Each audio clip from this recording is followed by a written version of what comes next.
First of all, I want to say that if anybody has to go pee, this is a long speech and you're in trouble.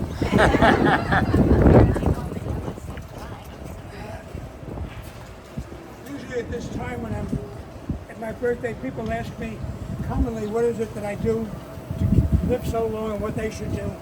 And ordinarily, I give them a lot of baloney, unusual things, you know. Don't eat this, do that, watch out for your sex, and so on. But on this special occasion, I decided to lay that baloney aside and be truthful and honest and tell you what it's all about for getting to be 100. Okay. If you could remember. You know, people often say, in a word of advice, if you want to get what you want, you have to work hard. And I believe that. You do have to work hard to get what you want. But I'm a very thoughtful person, and I keep thinking about that. I've been thinking about that for a long time. And there's another side to it. What do you do if you don't want to get what you don't want to get? Okay? And furthermore, what don't you do if you don't want to get what you don't want to get? These kind of things trouble me a lot. I think about it all the time trying to straighten out this crazy conundrum. It's a puzzlement. As the king of Siam said years ago, "'tis a puzzlement." So,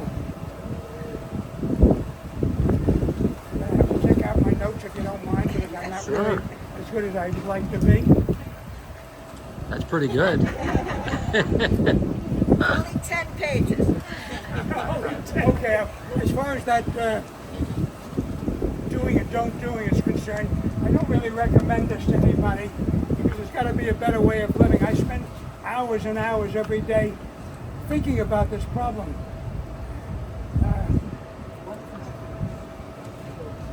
There's got to be a better way of spending your life. The only trouble with the other way is that it leads to you getting croaked, and I don't. Does anybody know what croaked means, or is that too early? Croaked? Croaked. Dead? I don't know what that means. That old man in the red cloak and the scythe on his shoulder has been behind me a lot lately, and I'm just plainly too busy thinking about this crazy question about the do's and the don'ts. I have no time to deal with him, so that's why I am where I am today. Okay. A few weeks ago, while I was thinking about what I was going to say, I realized that the stuff is kind of thin, not so much in quantity, but in quality. So I decided to go to my AI app and see if I could get some serious help. I said to the machine, write me a sonnet that will allow me to celebrate my 100th birthday. Now, many of you have forgotten or don't know just what a sonnet is. I'm going to tell you briefly. A sonnet is a very special kind of poem. It's got a specific number of lines to it, and it's got a number of ways that you speak. There's a rhythm, an accentuation, and you have to adhere to these things if you want to do a sonnet. Shakespeare wrote a bunch of sonnets. I'm going to recite a couple of lines from one of them just to give you an idea of how complex these things are. Perhaps how beautiful also. Now hear this. When to the sessions of sweet silent thought I summon up remembrances of things past. There's another line that comes.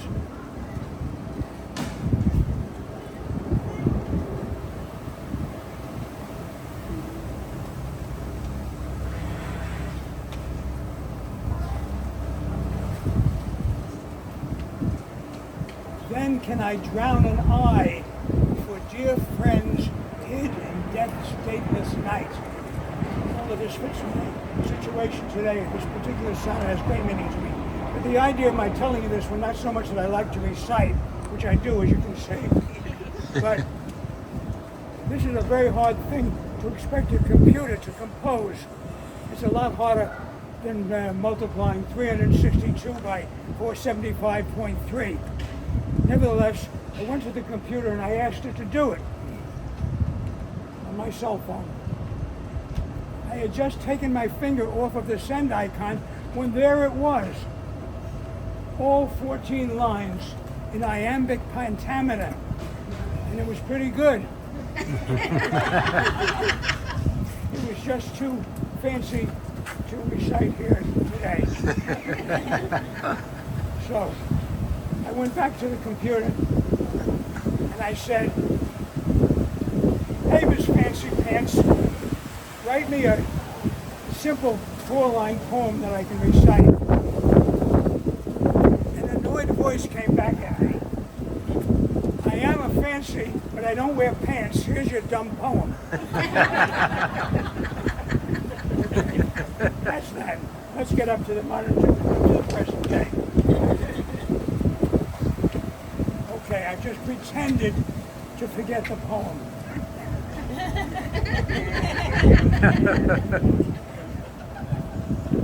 Here's what I got from this bare-assed Miss Fancy. She doesn't wear pants, remember. 100 years and still in prime. It seems I've learned to manage time. If wisdom's the prize, I've got a lot. But what's my name? I just forgot.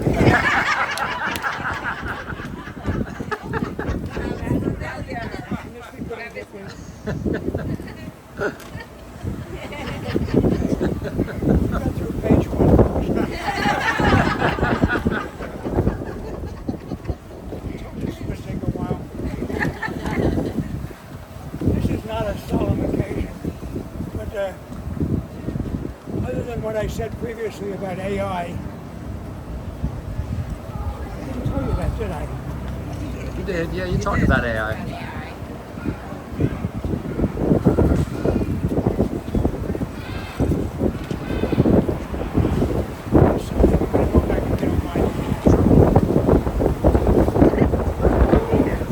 Wow, that's quite a breeze.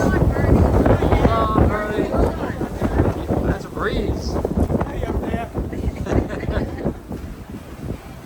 When I thought about this whole thing with the sonnet, and the poem and everything, I began to think more seriously about what was going on there. It is something serious. If you remember, hundreds of years ago, when the steam engine was first invented, a lot of people lost their jobs. It was a serious thing. The same thing happened years later. The electric motor was invented. People again lost their jobs.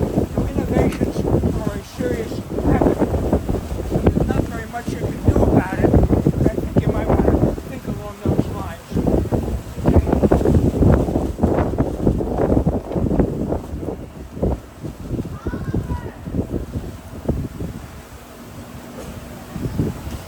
Oh. I thought I had this thing down pat. I went over it this morning and it sounded good. It's inside.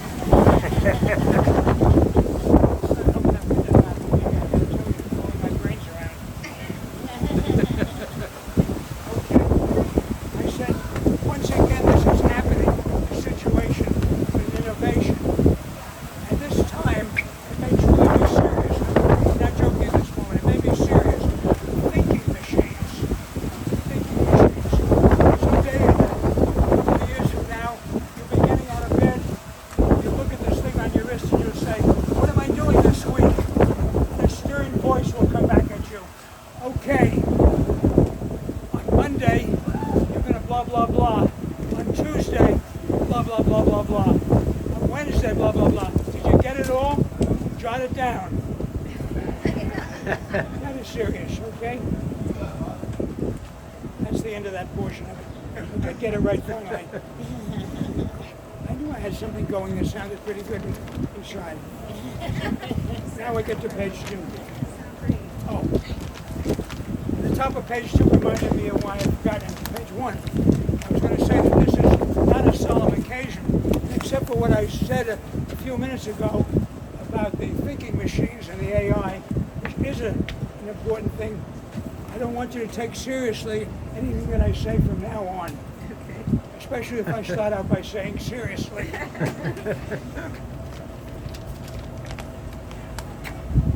I thought about wearing some old, dirty, worn-out pants. I thought it might, the costume might more fit the occasion of the old man in front of you. But Sandy said to me if I did that, she wasn't coming. So I dropped my pants. If anyone wishes to interrupt me, to ask a question or make a comment, you should feel free to do so. Feel free. This is America. Just don't do it.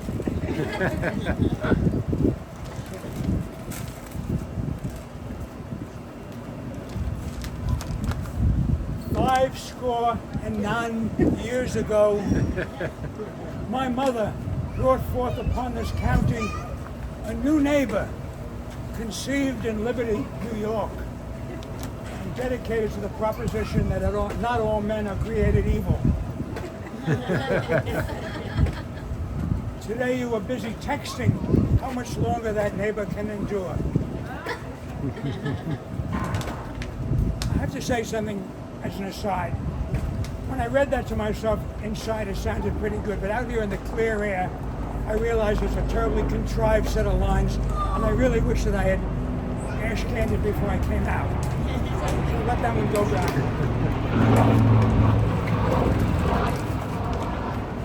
You probably know that when you're listening to a speech that's read to you from a printed page, you should believe perhaps no more than half of what's said to you.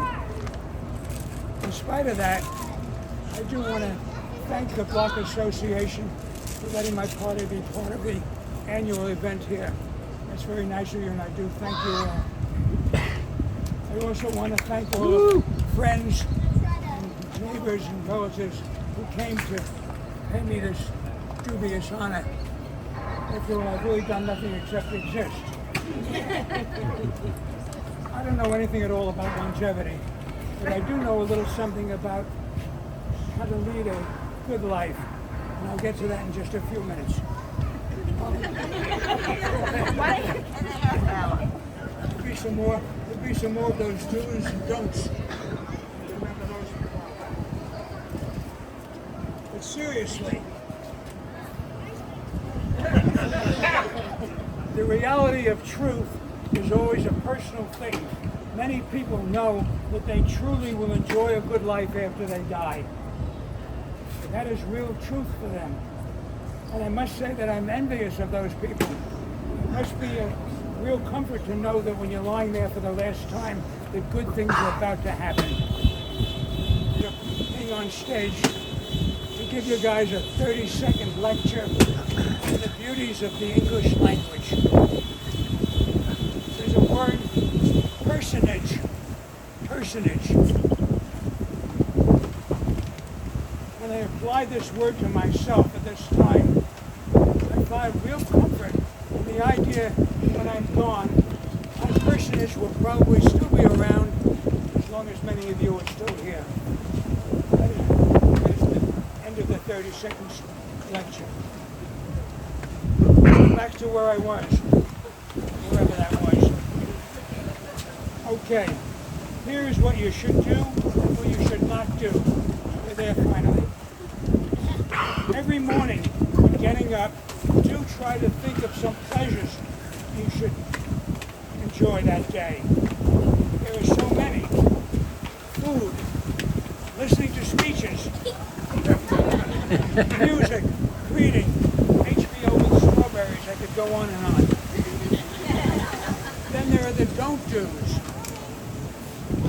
Don't listen to speeches. Don't drink a lot of water, it causes stomach rust.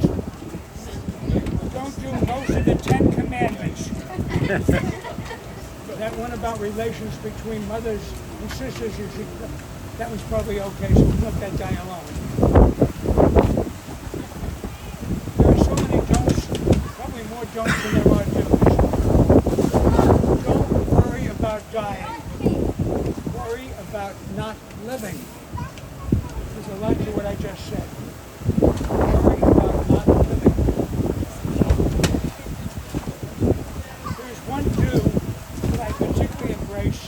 that is love. I am very lucky to have almost continuous love for my dear wife Sandy, and for my daughters Rachel, Laura, and for Wade, and my 7-year-old grandson Nolan. I'm not 7. I'm not 7. I know that, Nolan. I was just catching when they were paying attention. He's going to be 10 next month. You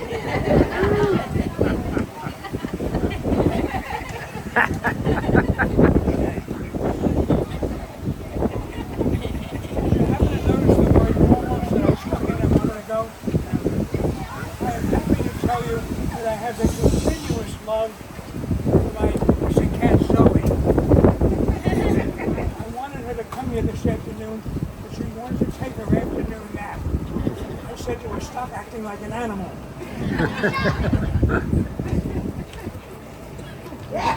We're getting there, folks. I want to wrap this up. This final thing, I want to wrap this up along the same line. I have found that when I listen to religious stuff, I can take out the parts of it that don't fit me. There's often a lot of good truths left over within the speeches or within the music. So if you'll forgive me, especially if you've heard this before, I am now going to recite a poem that I like very much, and it fits this occasion for me. I don't know this one, you can shoot me. Abu Ben Adam, may his tribe increase, awoke one night from a deep dream of peace and saw within the moonlight of the room, making it rich and like a lily in bloom, an angel writing in a book of gold. Exceeding peace had made Ben Adam bold, and to the presence in the room he said, what writest thou? The vision raised its head, and with a look made of all sweet accord answered, the names of those who love the Lord. And is mine one, asked Abu? Nay, not so, replied the angel. Abu spoke more low, but cheerily still, and said, I pray thee then, write me as one who loves his fellow men. The angel wrote and vanished. The next night it came again with a great awakening light, and showed the names whom love of God had blessed. And lo, Ben Adam's name led all the rest. And now you can all go pee. Woo!